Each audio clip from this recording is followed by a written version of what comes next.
We're back. Hello, So, people. hey everyone. So yeah, we were talking about Roblox and almost like the controversy over To Catch a Predator's style content that was being created in Roblox, which is, you know, I think yeah. In the previous video, the news reporter stated that it was the biggest gaming platform, and that's debatable, but I think as a platform rather than as a console, yes, because there were probably more people playing Roblox than almost any other platform at this point. Um, Roblox smashed the concurrent player one just on one game, Grow a Garden, which I myself am playing. Um, it's a massive, massive platform, and when you get that big, you have so many people. There's always going to be some bad actors, but we are old enough. Oh, you see the grey in my hair. We are old enough. I'm not old, full Yeah. stop. I'm just old enough to remember when we made friends online, when community was being, because community is just like the people around you, the people who share some value or some relationship to each other, and that can be found family. You know, you join a club, you get interested in a movie, so you find people who are also interested in that movie, and then you start building a sense of community. Mm. But we are old enough to remember when people began to move online. They began to find this community online, and because the internet back then, the World Wide Web, was a place where people met. It was touted as a way of connecting people, and we thought, oh, it's going to bring the whole world together. But funnily enough, it actually made us more fractured because we didn't have to connect with the people around us geographically. We could find people online who catered, not tailored, that tailored to our specific likes and dislikes. We were able to find people who agreed with us, or or even disagreed with us if you were interested in trolling. Mm. Um, but people began to segregate themselves further and further and further because they could find people who already agreed with them. And I've mentioned before a couple of times the death of prime time. There was a period, around 6, 7 o'clock when mum and dad and grandpa and grandpa and the kids would all sit down together, maybe after dinner, watch something. They would watch TV together. So the programming had to be benign enough, bland enough that everybody could get something from it. I think one of the best examples of that is The Simpsons. Early Simpsons was absolutely the GOAT because Mm. it was pitch perfect. It had jokes that the parents would get. It would have jokes at the expense of young people for the grandparents, and it had jokes at the expense of the parents for the kids. Homer Simpson's, slapstick comedy, Bart's, antisocial behaviour, Belisa's introspection, as well as Marge's, trying to keep the family together, but also being very, very socially minded, being very, very artificial rather than Homer's authentic stupidity. Everyone got seen. Everybody got something they could enjoy, and that was part of prime time. It was stuff that everybody enjoyed. It's where the silly home movie videos Kate made a name for themselves, game shows, and everybody shared it, which means that everybody had something to talk about with their friends the next day, around the water cooler at school. Everyone could talk about it together, and that collaboration and that shared experience was what helps build community. Yeah. Then cable came out, and we had 1,000 channels, and then the internet came into our homes, and we could find whatever niche thing we wanted. And so we weren't watching TV together anymore. We were all watching whatever we wanted to watch on our phone.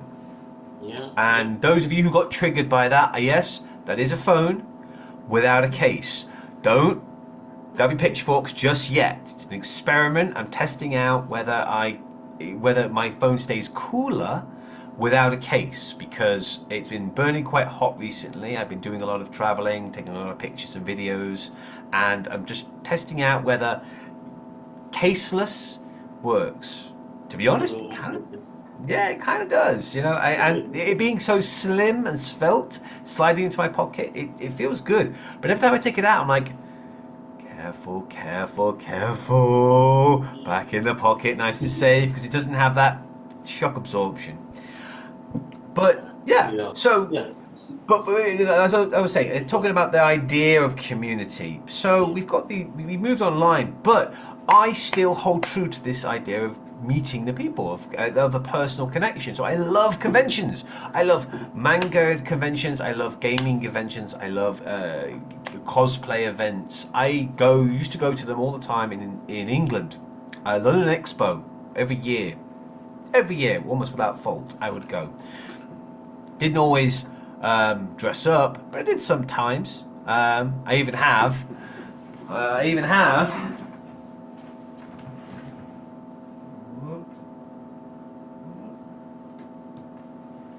This is a photo of me at the 2015. Oh my God. Yeah, can you get me? Yeah, there's me with Warren Ellis, who's a British writer, who's my favourite British writer. And me dressed in yukata and straw sandals, looking very, very young. But you can see there, London Expo 15. 2015, bro. Damn. That was like 10 years ago. Oh, Well- 10 years. That time has jumped. Bloody hell. Well, 2015. no. This was old. I was younger than that. This was the 15th Expo. Oh wow. Oh, I was gonna say, Yeah, no, because that was way longer. London Expo 15. What was that? That was London Comic Expo. Yeah, they're numbered now by year, but they weren't. Try Gemini. Wow. Most recent next event attendance in May 2015. Yeah, no, maybe. 2015 maybe? Okay. I was flown. Oh no.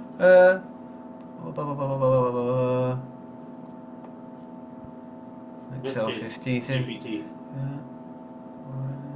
Yeah. Well, maybe it was in 2015. If it was, that was 10 years ago. Huh. If not, That was more recent than I thought. Far more recent than I thought. That was, when I began seeking out a job as a teacher. I was learning to be a teacher. Yeah, But- I can relate. Oh no! Yes, looking on the back, the date, 2010. The timestamp is 2010. So this was the 15th event because it started in 1995. So yeah, this was 15 years ago. And yeah, I've been going to conventions like this, often in cosplay, or not the big stuff. I don't have the skills for that. But those events, meeting friends at them was a massive part of me growing up, and I loved that. But we're seeing so many now. There are just so many events. We're almost seeing like the fractalization of these events because there's so many people who want to engage in them. It's great that gaming culture and comics and manga have become so mainstream that everybody kind of enjoys them, but it does mean that these events are just rammed, absolutely packed. Yes, there's like a craving for the human touch, when I tell you that technology can't provide, and I hope it never. Well, people try and make it do that, but I hope people realize eventually that it's not the real world for a reason. It's a bit like, if I may be a bit adult, which I've said before, when people say, "Oh my goodness, OnlyFans," no, not OnlyFans, adult adult worlds, the entertainment is going to be taken over by AI and blah blah blah blah. I'm thinking, no, because you understand, even with OnlyFans, and I just call them what the OF whatever. Then what they demonstrate is that people actually want to have some kind of connection to the people on the other end because you want something as real as possible to the real thing. You can't procreate the robot. If you want to try it, man, you deserve what you get. But but ultimately, people want that human touch, and that's what they're trying to simulate. The reason people are hooked on these things is because they want somebody who's interested in what you're interested in. You don't want this just because I'm interested in my thing alone. I want to enjoy it by myself. It's because you still want to connect. By the time you find out who, this is the silver lining with these things. By the time you find out who else is interested in what you're interested in, you go meet them. And again, providing it's kosher, after the whole robots business. But and there you have it. And here we are today, people. Conventions are on the rise, and I'm looking forward to a convention myself, which I'll leave him in that job. We are. Yeah, man. You want to make the announcement? You make the yeah, announcement, buddy. We finally got our tickets secured for the bloody Tokyo Game Show 2025, and it's for the 4 days, people. So we want to know what you'd like to see covered on the channel.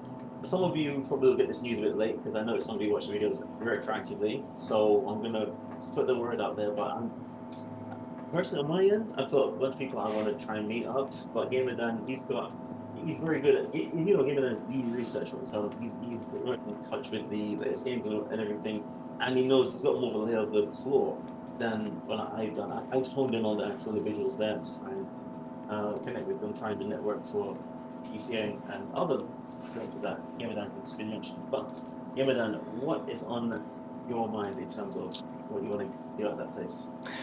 So, thoughts, many thoughts.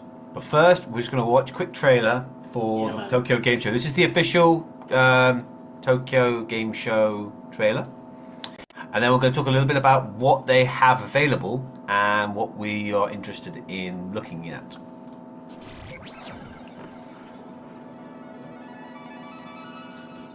Look at that. Oh, wow, the mix. This is the mascot. Interesting. She represents Professor Suzuka, who is gonna make an appearance at some point, people. But she is a surprise. But people, that was it. Yeah, it's cute. So the Tokyo Game Show itself is for 4 days, the 25th to the 28th, 5th, 6th, 7th, 8th. Yeah, 4 days in Tokyo, and it's split itself off into different kind of areas. So we've got the general exhibition area, which is for digital entertainment related products and services centering on game software. That's like my bread and butter. I'm going there for the games. I want to get my hands on some games ahead of time, to look for some new exciting titles, to really find out what I want. So the bulk of my time there is going to be playing demos and my initial first thoughts. If you are interested in like my style of how I review, please check out our Next Fest videos. So twice a year I play demos. I make a whole thing about reviewing them and put them in context. But I will be planning on doing a lot of that. I want to swing by the smartphone game area, which is games for smartphones. I don't lean into that as much, but I do think that it's worth keeping an eye on. We've got a gaming hardware arena. That's for upcoming hardware. I'm less on the hardware side. I don't really focus on that. Gaming lifestyle. For game users, gaming is a way of life. This area produces products and services for a comfortable gaming environment, gaming furniture, soundproof rooms, game soundproofing apartments, stuff that will make your gaming environment work. I'm kind of interested in soundproofing my apartment, investing a bit of money. I need a new chair, and I want to soundproof it. You've got the AR VR arena. That's interesting. Esports, which is a major sport at this point. Indie game arena. Yes. Yep, completely original games, all platforms. Yeah. We're targeting indie game developers. We are interested in that for a very, very specific reason. Damn, look at that.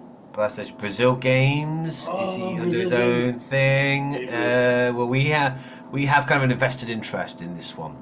All accessibility area is looking at software, tools, and services that all people can do, regardless of age and disability.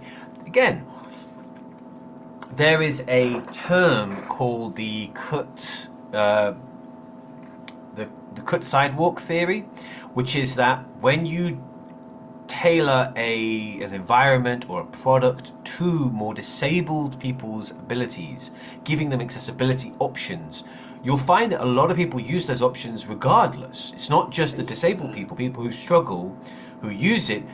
Everyone will use it, and the argument is made by, you've seen divots cut into sidewalks. You know, you've got the road, you've got the pavement.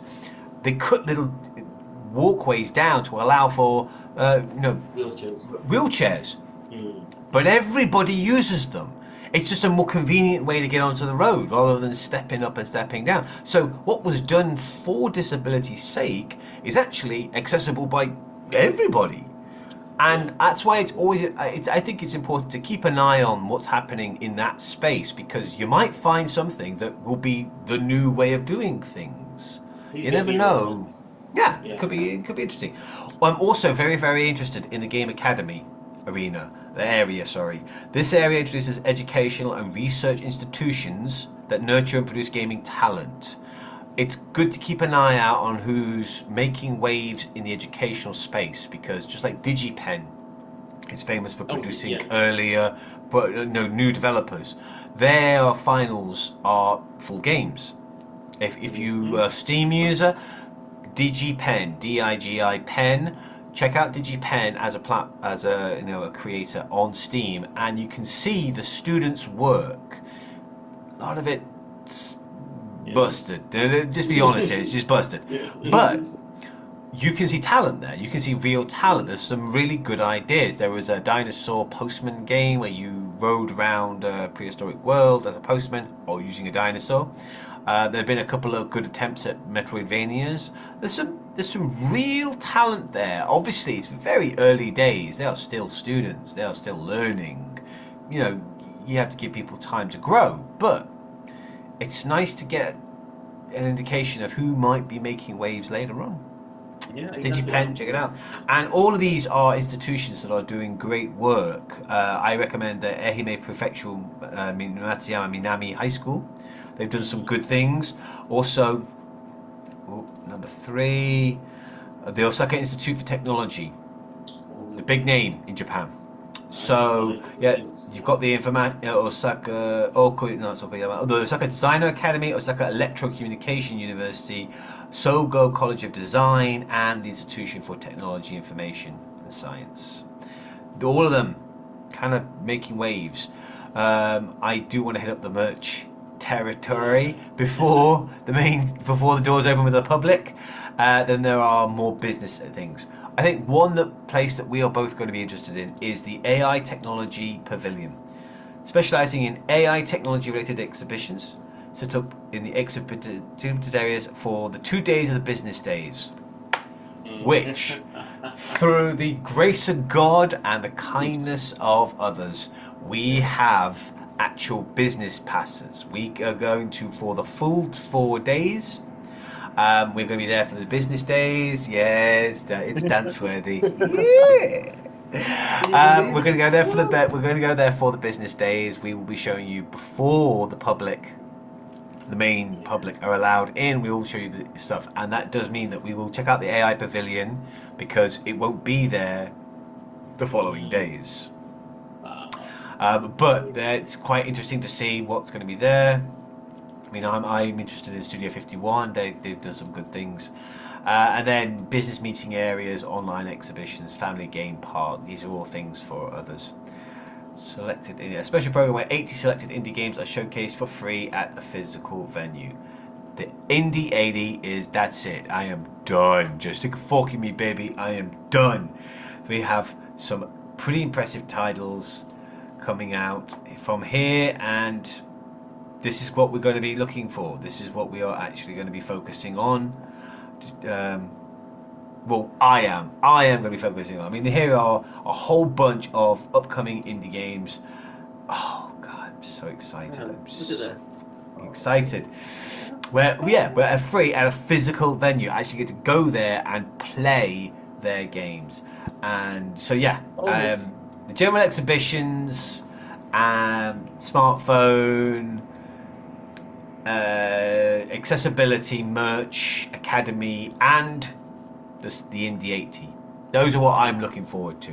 I plan on focusing on that, just like hands on, play the game, check out the new tech, check out who's making waves.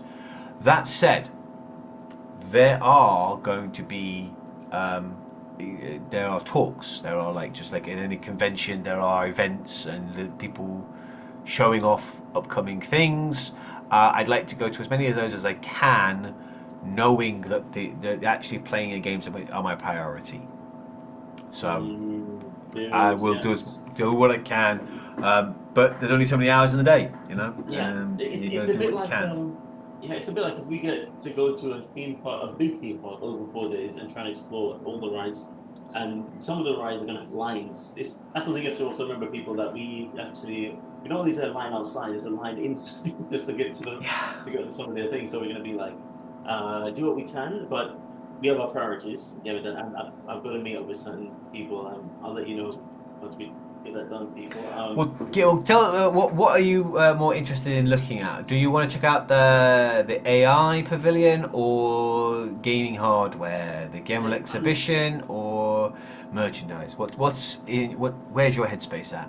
My headspace is at the Game Academy area at the moment, because I'm this to me. I got the gold pass, which is more pricey, but it's designed for networking, and I I really would like to get to have a chat with some of the players in some of these fields. So so I'm so happy that you're part of the team, Gamer Dan, because you're going to be like an extra pair of eyes. There's Yeah. some things I'd love to see that I think I probably won't be able to, but while you're there, we'll just keep in touch and get the B-roll. I'm going to share with the community on the viewer side. And if I can, use the second on the list after the Game Academy is the AI, really, because I'm programmed on that end too. I use a lot of AI, but it's funny. With all I say about AI, I never look at AI as like a digital god or anything. It's fine. People want it to be. It's ridiculous, but in my opinion. But at the same time, I'm very excited about certain things that can happen now that we have the technology at our hands.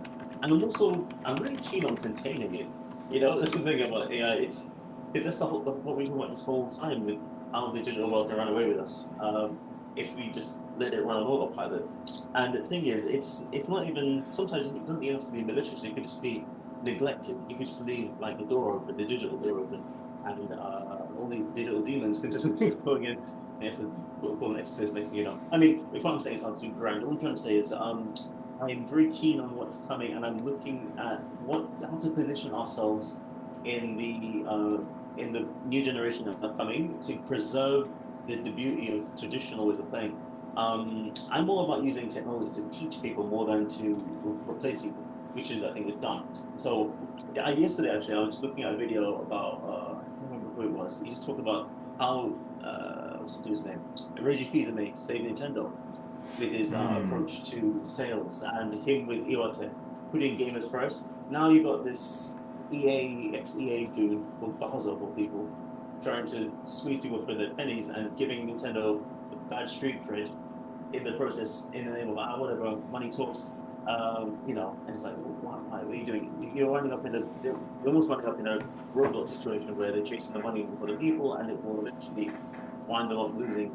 So I'm really interested in looking at where we're going and where we can hold on to those values that don't shift. So that's why I feel that education, the Game Academy, may be able to preserve. It's looking at our future in terms of what the new generation is, not just what they're into, but what they can see that I think hasn't been seen before.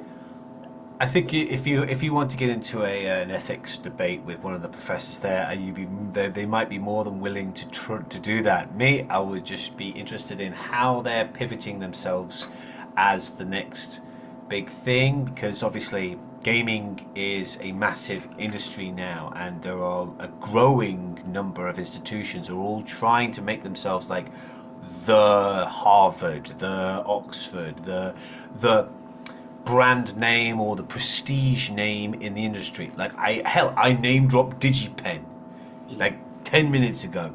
So who's going to be the Tokyo? Who's going to be the Japanese DigiPen? I think it's the Osaka one myself, but that's from what I've seen. But there are a lot of companies out there, a lot of institutions who are all trying to be the school, and I think it's interesting. I'd like to spend a little bit more time going through the schools, but again, we've only got 2 days in the business side, and then we've got 2 days with the public side. And if you thought the queues were long with the business side, holy moly, they're going to be enormous on the public side. So it's a matter of prioritizing. Tell you what, down in the comments, tell us, what do you want to see? Do you want us to focus on? Do you want to focus on my quest, play every single game in there in 2 days? Do you want us to talk to some of the workers, the teachers, the developers at more educational institutions, learning about the up and coming creators?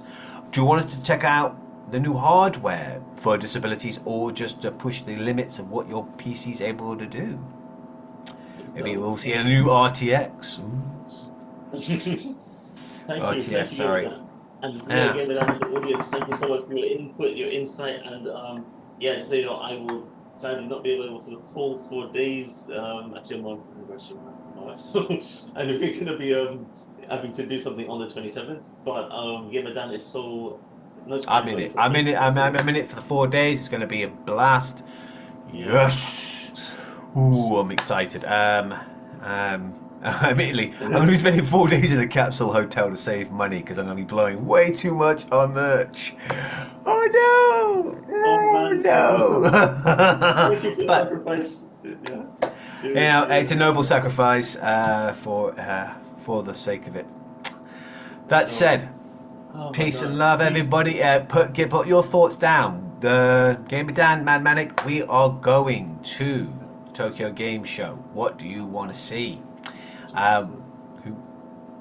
It's going to be exciting. Yeah, man. We'll keep up we'll give you updates as we get ready day by day. Yeah. Perfect. Week by week, I should say. Yeah. Peace. All right. Peace.